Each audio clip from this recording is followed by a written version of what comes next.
Hello, kindergarten. Great job on your rocket ships, but let's get back down to Earth and draw another picture. For this one, I want us to go to the city and draw some buildings.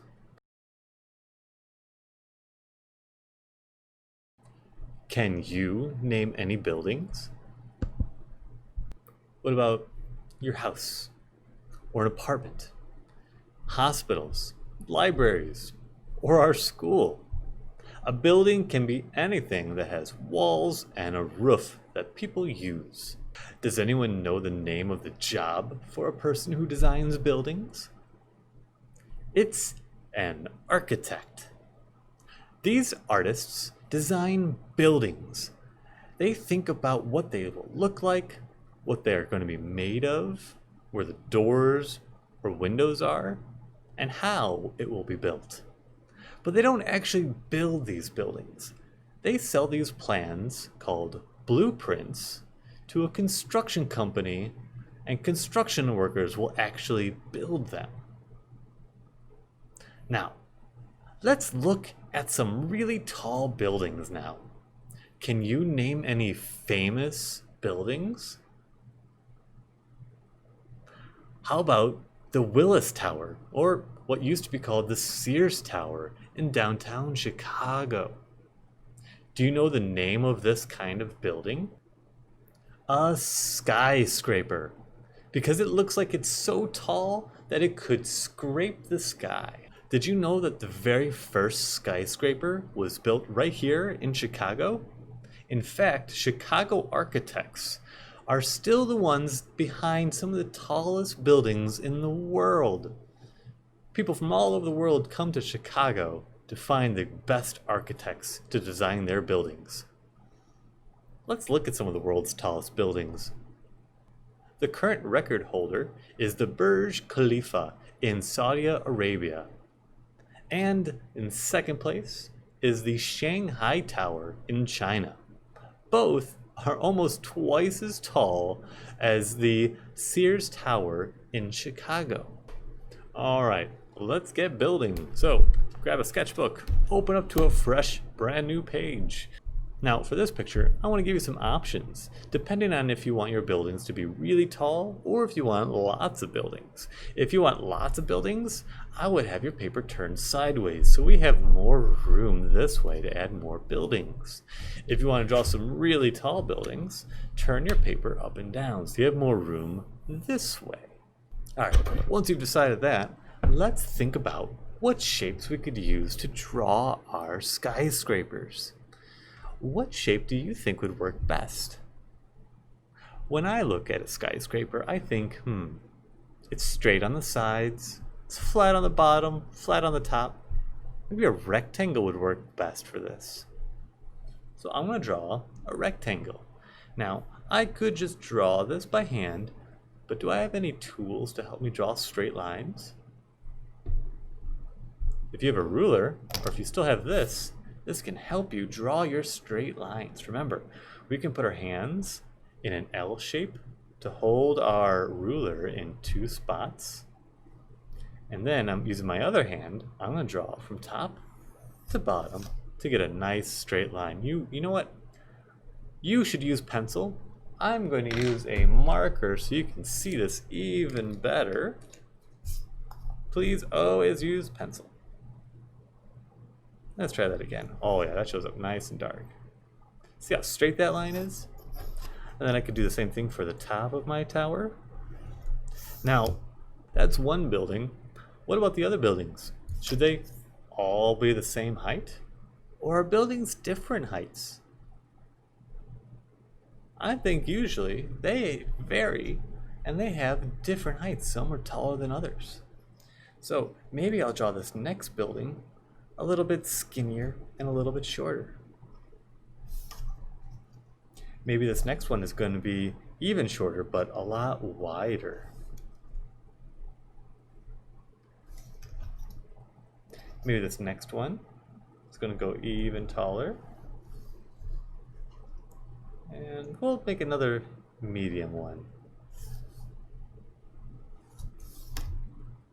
Maybe I'll draw one that's tall and skinny. Well, maybe about that high. Oh, you know what? I got an idea. I'll make this one about here, here, about this tall. Nice big rectangle. And maybe some of the towers, like the Sears Tower, almost looks like it's got buildings on top of each other. So it's a rectangle on top of a rectangle to make it look even taller.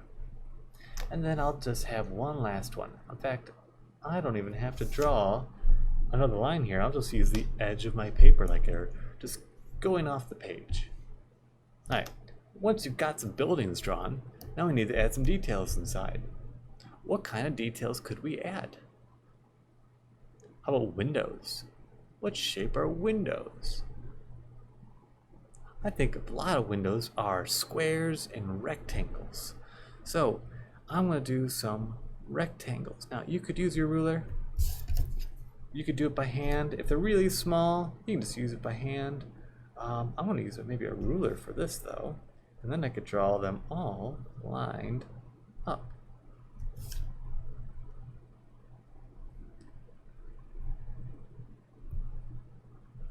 Maybe that's a door instead. Maybe I'll draw some really tiny windows here, like it's a really big building. Whole bunch of little ones. Usually windows are all in a row above each other and next to each other.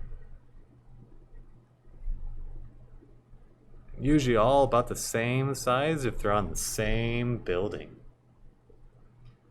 But we could be more creative than that. If you want to do circular windows, you could do circles for windows. Or if you've ever seen those types of buildings that look like they're all made of glass, you don't see any windows, it's just smooth. Usually they're made up of a bunch of tiny little windows. So to help us draw that, let's try drawing a grid. If you don't know what a grid is, maybe you would recognize it if you played a game of tic-tac-toe.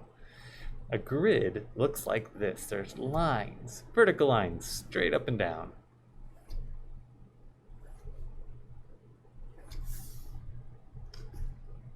And then you can have lines going left and right.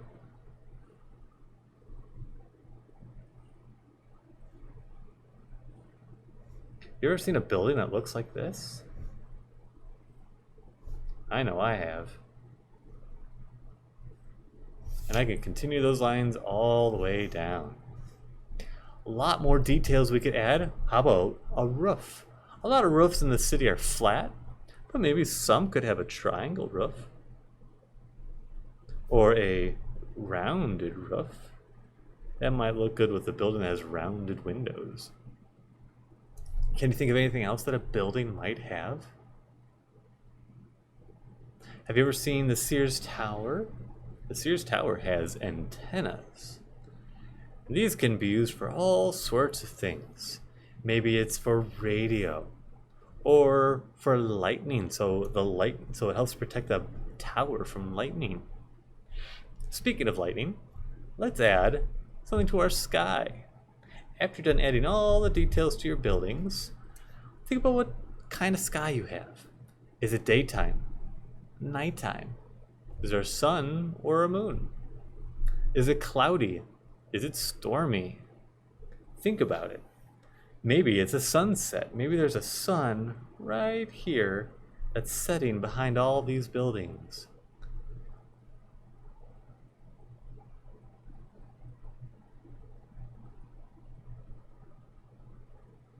Or maybe the sun is in the sky, hiding behind a cloud. Here, let me show you how to draw clouds.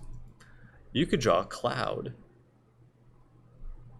like this, with just a bouncing line. Nice little fluffy cloud. My favorite kinds of clouds are the ones that are flat on the bottom. So draw a wavy, flat line, kind of a little wavy, but mostly straight. And then fluffy on top.